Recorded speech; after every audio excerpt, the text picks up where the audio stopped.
আমি সাধারণত এই ধরনের ভিডিও বানাই না, কিন্তু আজকে কেন জানি ইচ্ছা হলো তেহারি রান্না করার সময় একটু ভিডিও করার।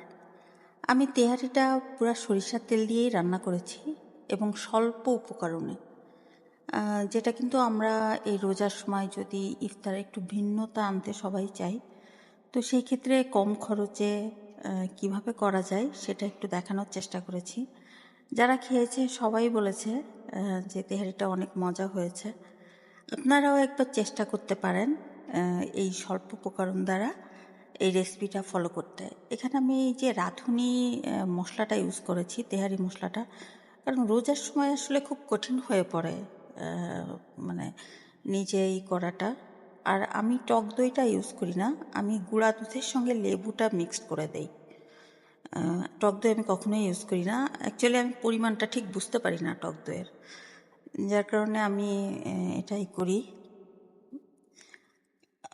এবং এটা একটু নতুন, আমি জানি না যে সবাই কেমনভাবে করে, তবে আমার মনে হয় একবার চেষ্টা করে দেখতে পারেন, আশা করি অনেক ভালো লাগবে।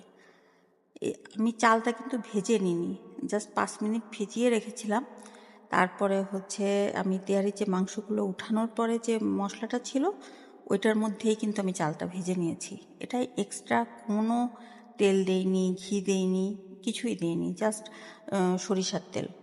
এবং তারপরে আমি কিছু এই যে দেখছেন যে রাইস কুকারের মধ্যে দিয়েছি, এটা কিন্তু অন্য কোনো ইসেও আমি দেইনি, যেহেতু মানে চুলারও স্বল্পতা, যার কারণে আমি রাইস কুকারে দিয়ে জাস্ট কাঁচামরিচ এবং যখন এটা একটু ফুটে গেছে তখন জাস্ট মাংসটা উপরে দিয়ে আমি এটাকে মানে রাইস কুকারেই দমে রেখেছি। না হলে আমার হয়তো মানে প্যানের তলাতে একটা মানে তাওয়া টাওয়া এই টাইপের কিছু একটা দিয়ে তারপরে এটাকে করা লাগতো। আপনারা রাইস কুকারেও করতে পারেন, আবার যদি আপনার ননস্টিক প্যানে করতে চান সেটাও করতে পারেন। ধন্যবাদ। ভিডিওটি কেমন লাগলো পারলে কমেন্ট করে জানাবেন।